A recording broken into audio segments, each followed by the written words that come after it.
Hello friends, welcome to my channel study for you. So guys, जैसा कि आज जो आपका एसएससी जीडी का 5 मार्च के फर्स्ट शिफ्ट का एग्ज़ाम हो गया दोस्तों, जिसका जो है मैं आपको बिल्कुल 100% एक्यूरेट आंसर के साथ जो है इस वीडियो में बताऊंगा। तो देख लेते हैं कि किस प्रकार के जो है आज आपके 5 मार्च के फर्स्ट शिफ्ट के एग्ज़ाम में जो है प्रश्न पूछे गए हैं। उससे पहले एक बात और दोस्तों, कि जिन्होंने भी अगर चैनल को सब्सक्राइब नहीं किया है तो एसएससी जीडी एग्ज़ाम से रिलेटेड पल पल की अपडेट के लिए जो है चैनल को सब्सक्राइब ज़रूर कर दीजिएगा। और बगल में ही आपको एक बेल आइकन यानी घंटे का निशान भी दिख रहा होगा, तो आप उसे भी जो है ज़रूर प्रेस कर दीजिएगा। तो चलिए वीडियो को स्टार्ट करते हैं। तो आपका पहला क्वेश्चन आया था कि अंबुबाची मेला किस राज्य का त्यौहार है या फिर किस राज्य में लगता है। तो देखिए, अंबुबाची मेला की बात कर ले तो ये जो आपका असम राज्य का एक त्यौहार है, तो असम आपका यहाँ पे करेक्ट आंसर होगा। इसके अलावा एग्जाम में यहाँ से प्रश्न बनता है कि अंबुबाची जो मेला है ना, ये असम में किस मंदिर में लगता है। तो देखिए, अंबुबाची का जो मेला है ना, ये आपका असम में कामाख्या मंदिर में लगता है। और ये जो आपका किस महीने में मनाया जाता है, तो ये जो आपका जून के महीने में मनाया जाता है। तो ये फैक्ट भी आपको ध्यान में रखना है। इसके अलावा असम राज्य के अन्य मेले और त्यौहार की बात कर ले तो देखिए, Bihu festival, Medam Mephi festival, Majuli festival, Dehing Patkai festival, Kaziranga elephant festival और अली ए लिंगंग फेस्टिवल, ये सभी जो त्यौहार और मेले हैं ना, ये आपके असम राज्य के त्यौहार और मेले हैं। तो ये पॉइंट भी आप ध्यान में रखिएगा।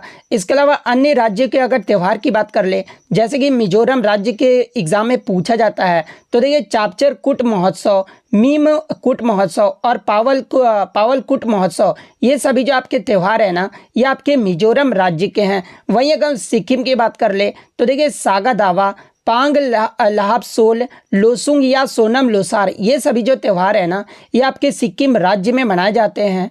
इसके अलावा अगर गुजरात की बात कर ले तो देखिए मोढेरा नृत्य महोत्सव, नवरात्रि, माधवराई मेला, रवेची मेला और वोधा मेला, ये सभी जो आपके मेले और त्यौहार है ना, ये आपके गुजरात राज्य के हैं। तो ये फैक्ट भी आप ध्यान में रखिएगा। नेक्स्ट क्वेश्चन आपका एक स्टेटमेंट बेस्ड प्रश्न था, जिसमें पहला ऑप्शन आपका दिया गया था कि सैफाली वर्मा का जो संबंध है ना, ये क्रिकेट से है। और सेकंड ऑप्शन आपका दिया गया था कि सुशील कुमार का जो संबंध है ना, ये आपका कुश्ती से है। तो देखिए, मैं आपको बता दूं कि दोनों ही स्टेटमेंट जो है ना, ये आपके सही दिए गए हैं, क्योंकि सैफाली वर्मा का जो संबंध है ये आपका क्रिकेट से है और सुशील कुमार भी जो आपके संबंधित है ये आपके कुश्ती से हैं। तो दोनों ऑप्शन ही आपका यहाँ पे करेक्ट आंसर होगा।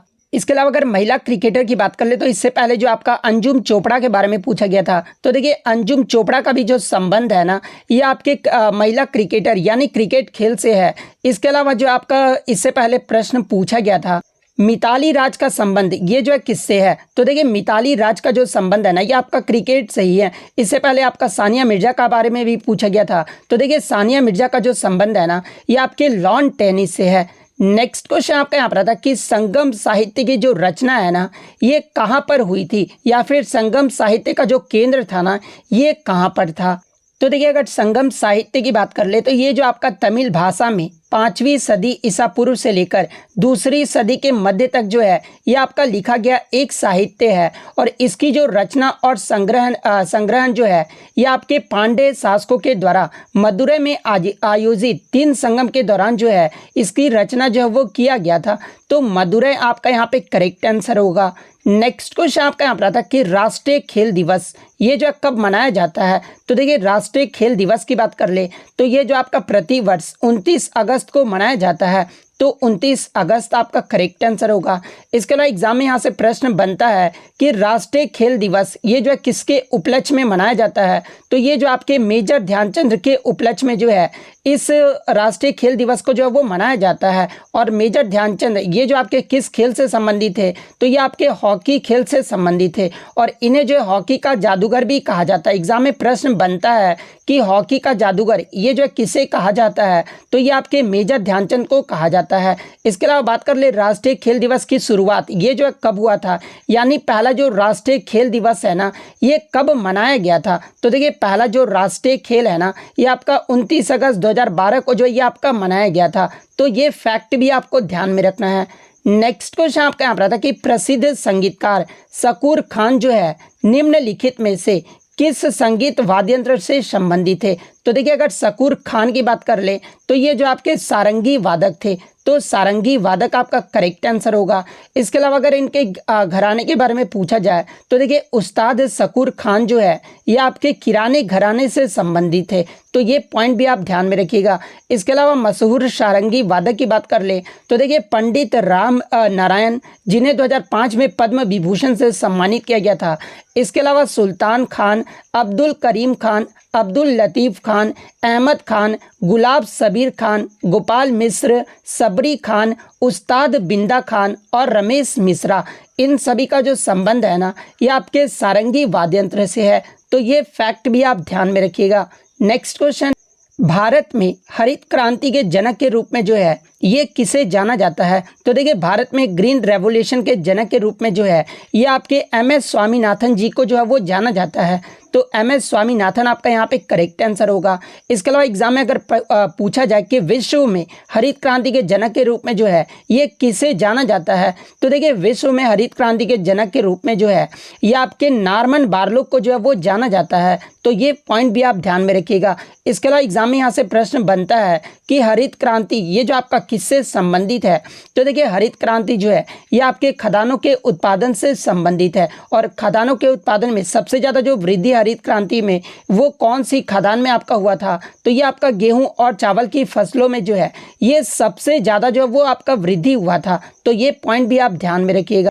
इसके अलावा एग्जाम में यहाँ से प्रश्न बनता है कि भारत में हरित क्रांति की शुरुआत कब हुई थी, तो देखिए भारत में जो हरित क्रांति की शुरुआत है ना ये आपका 1966 में हुआ था, और जब भारत में हरित क्रांति की शुरुआत हुई थी उस समय भारत के प्रधानमंत्री यानी नेता जो है वो कौन थे, तो देखिए ये जो आपका इसकी जो शुरुआत है ना हरित क्रांति की शुरुआत ये आपका लाल बहादुर शास्त्री के नेतृत्व में जो है इसकी शुरुआत जो है वो किया गया था, तो ये फैक्ट भी आपको ध्यान में रखना है। वहीं अगर विश्व में हरित क्रांति की शुरुआत कब हुई थी, तो ये आपका 1960 में हुआ था, और किस देश से किया गया था, तो ये आपका मैक्सिको देश से किया गया था, तो इतने पॉइंट जो आप ध्यान में रखिएगा।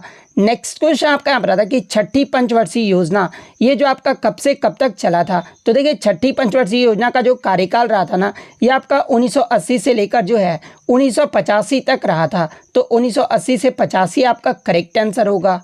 इसके अलावा बात कर ले छठी पंचवर्षीय योजना का उद्देश्य क्या था, तो देखिए इस योजना का जो मुख्य उद्देश्य था ना वो गरीबी उन्मूलन और उच्च आर्थिक विकास पर था, और इसमें जो आपका लक्ष्य जो आपका निर्धारित किया गया था वो आपका 5.2% जो वो लक्ष्य विकास दर जो वो निर्धारित किया गया था, लेकिन वास्तविक जो विकास दर हुआ था ना वो आपका 5.7% हुआ था, यानी जो आपका छठी पंचवर्षीय योजना रहा था ना वो आपका सफल रहा था। और इसी छठी पंचवर्षीय योजना में जो है शिव रमन समिति की सिफारिश पर आपका जो है नाबार्ड की स्थापना जो वो किया गया था, और नाबार्ड की स्थापना जो ये कब हुआ था, तो ये आपका 1982 में किया गया था। और नाबार्ड का एग्जाम में फुल फॉर्म पूछा जाता है, तो देखिए नाबार्ड का जो फुल फॉर्म होता है ना ये आपका national bank for agriculture and rural development यानी राष्ट्रीय कृषि और ग्रामीण विकास बैंक जो है इसका फुल फॉर्म होता है, तो ये फैक्ट भी आप ध्यान में रखिएगा। नेक्स्ट क्वेश्चन आपका यहाँ पर आता है कि आर्य समाज की स्थापना ये जो है किसने की थी, तो देखिए आर्य समाज की जो स्थापना है ना ये स्वामी दयानंद सरस्वती के द्वारा 10 अप्रैल 1875 को जो है मुंबई में किया गया था, तो स्वामी दयानंद सरस्वती आपका करेक्ट आंसर होगा। कुछ बच्चों ने बताया कि ब्रह्म समाज के बारे में पूछा गया था, तो देखिए ब्रह्म समाज की बात कर ले तो ये जो आपका 1928 में राजा राम मोहन रॉय के द्वारा जो है इसकी स्थापना जो है वो किया गया था, सॉरी 1928 नहीं यहाँ पे 1828 कर लीजिएगा, 1828 में जो है ब्रह्म समाज की स्थापना जो है वो किया गया था। इसके अलावा आत्मीय सभा की बात कर ले तो देखिए आत्मीय सभा की जो स्थापना है ना ये आपके 1815 में राजा राम मोहन रॉय के द्वारा ही जो है वो किया गया था। नेक्स्ट क्वेश्चन आपका यहाँ पर आता है कि भारतीय संविधान का अनुच्छेद 39A जो है ये किससे संबंधित है, तो देखिए अनुच्छेद 39A की बात कर ले तो ये आपका समान न्याय और निशुल्क कानूनी सहायता से संबंधित है, तो समान न्याय और निशुल्क कानूनी सहायता आपका करेक्ट आंसर होगा।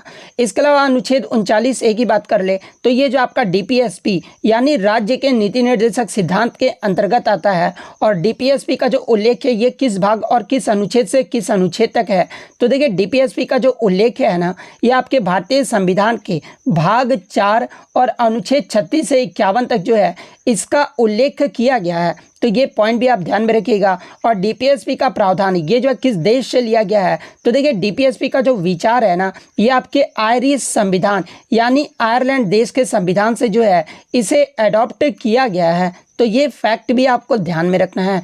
नेक्स्ट क्वेश्चन आपका यहाँ पर आता है कि जब क्रिकेट में बॉलर जब बॉल फेंकता है और बॉल जो है बैट को लगे बिना अगर कीपर के पीछे से बाउंड्री को छू लेता है तो उसे जो है वो क्या कहा जाता है। तो देखिए जब भी बॉलर अगर बॉल फेंकता है और बैट्समैन को टच नहीं होता बैट में, तो अगर कीपर से छूट भी जाता है और बाउंड्री चला जाता है तो उसे जो आपका लेग बाई का रन जो है वो कहा जाता है। तो लेग बाई का रन अगर आपका यहाँ पे करेक्ट आंसर होगा। अब देखिए मैं आपको बता दूं कि अगर आपका शरीर में भी टच हो जाता ना बैट्समैन का तो लेग बाई का रन होता। अगर शरीर में टच ना हो और बैट में भी टच ना होना तो उसे फिर आपका बाई का रन जो है वो कहा जाता है। तो आप ध्यान में रखिएगा कि क्वेश्चन जो है वो किस प्रकार से पूछा गया था। मैंने दोनों ही जो है आपको आंसर बता दिया है।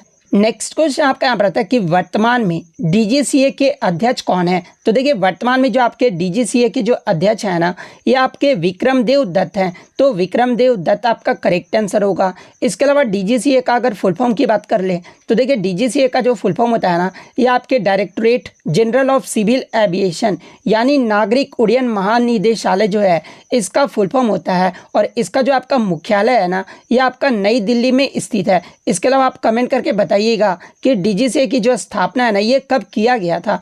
ये जो आप कमेंट करके जो है वो जरूर बताइएगा।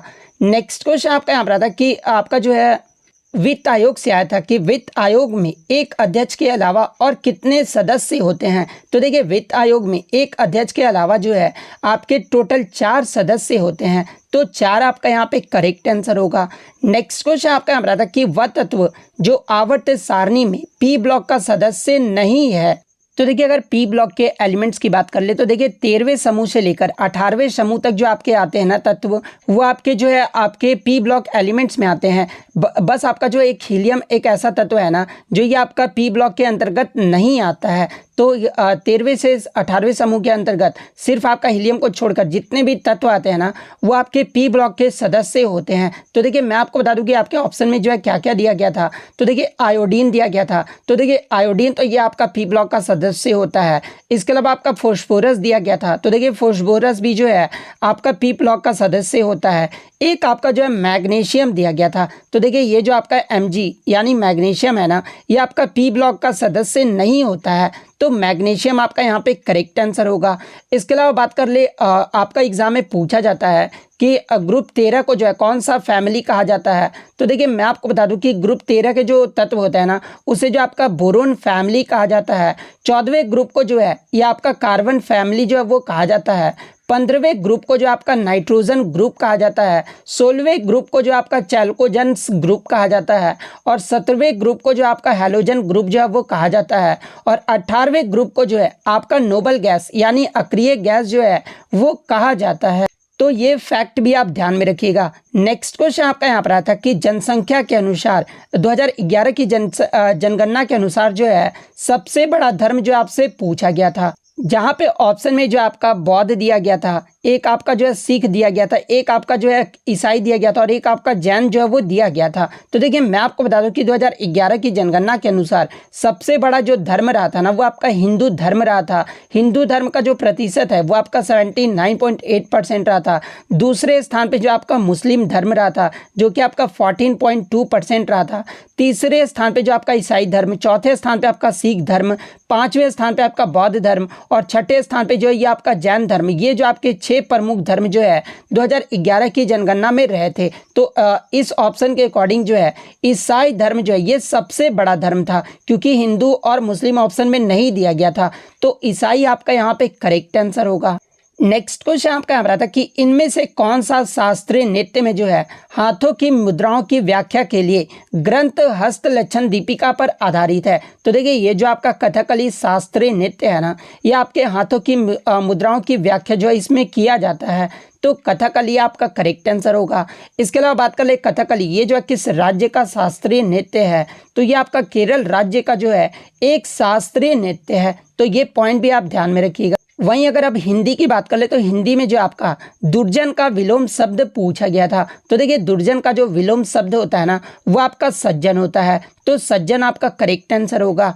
नेक्स्ट आपका सभ्य का प्रवाची शब्द आया था, तो देखिए सभ्य का जो प्रवाची शब्द होता है ना वो आपका साधु, सज्जन, भद्र, शिष्ट, कुलीन, ये सभी जो आपके प्रवाची शब्द होते हैं, तो इनमें से जो भी ऑप्शन में दिया गया होगा वो आपका करेक्ट आंसर होगा। नेक्स्ट क्वेश्चन आपका यहाँ पर आता है कि मुट्ठी गर्म होना मुहावरे का अर्थ पूछा गया था, तो देखिए मुट्ठी गर्म होना मुहावरे का जो सही अर्थ होता है ना वो आपका रिश्वत देना या फिर घूस देना होता है, तो ऑप्शन में आपका रिश्वत देना दिया गया था, तो रिश्वत देना आपका करेक्ट आंसर होगा। नेक्स्ट क्वेश्चन आपका यहाँ पर आता है कि लड़ना का जो है भाववाचक संज्ञा पूछा गया था, तो देखिए लड़ना का जो भाववाचक संज्ञा होता है ना वो आपका लड़ाई होता है, तो लड़ाई आपका करेक्ट आंसर होगा। इसके अलावा अन्य भाववाचक संज्ञा की बात कर ले तो देखिए मनुष्य शब्द का जो भाववाचक संज्ञा होता है ना वो आपका मनुष्यता होता है, ऊंचा का जो आपका ऊंचाई होता है, पूर्ण का जो आपका पूर्णता होता है, लड़ना का आपका लड़ाई होता है, स्वतंत्र का आपका स्वतंत्रता होता है, गुलाम का आपका गुलामी होता है, उच्च का आपका जो है उच्चता होता है, व्यक्ति का आपका व्यक्तित्व होता है, पुरुष का आपका जो है पौरुष होता है, और हीन का जो आपका हीनता होता है, तो ये फैक्ट भी आप ध्यान में रखिएगा। नेक्स्ट आपका जो है नेम शब्द का जो है तत्सम शब्द पूछा गया था, तो देखिए नेम शब्द का जो तत्सम शब्द होता है ना ये आपका नियम होता है, तो नियम आपका यहाँ पे करेक्ट आंसर होगा। नेक्स्ट आपका जो है उच्चारण का शुद्ध वर्तनी आया था, तो देखिए उच्चारण जो है इस प्रकार से लिखा जाता है, तो इस प्रकार से जिन्होंने भी टिक किया होगा उनका यहाँ पे करेक्ट आंसर होगा। इसके अलावा मैं आपको बता दूं कि बजट से संबंधित जो है आपके 2 प्रश्न जो है वो पूछे गए थे, और एक आपका जो है 2023 में पद्मश्री अवार्ड से जो है प्रश्न पूछा गया था। एग्जैक्ट जो है ये सब प्रश्न जो है बच्चों द्वारा मुझे नहीं मिल पाया है, तो जो भी एग्जाम देकर आए आप कमेंट करके बताइएगा कि आपके बजट से जो है 2 प्रश्न क्या पूछे गए थे, और एक आपका 2023 से जो है पद्मश्री अवार्ड से जो है क्या प्रश्न पूछा गया था। तो इतने क्वेश्चन जो है आज मुझे बच्चों के द्वारा मिले हैं जो कि 100% रियल और ऑथेंटिक हैं। तो अगर वीडियो अच्छी लगी हो तो वीडियो को जो है लाइक ज़रूर कर दीजिएगा, और इसी तरह रियल एनालिसिस पाने के लिए जो है चैनल को सब्सक्राइब ज़रूर कर दीजिएगा। तो मिलते हैं नेक्स्ट वीडियो में, तब तक thank you, all the best.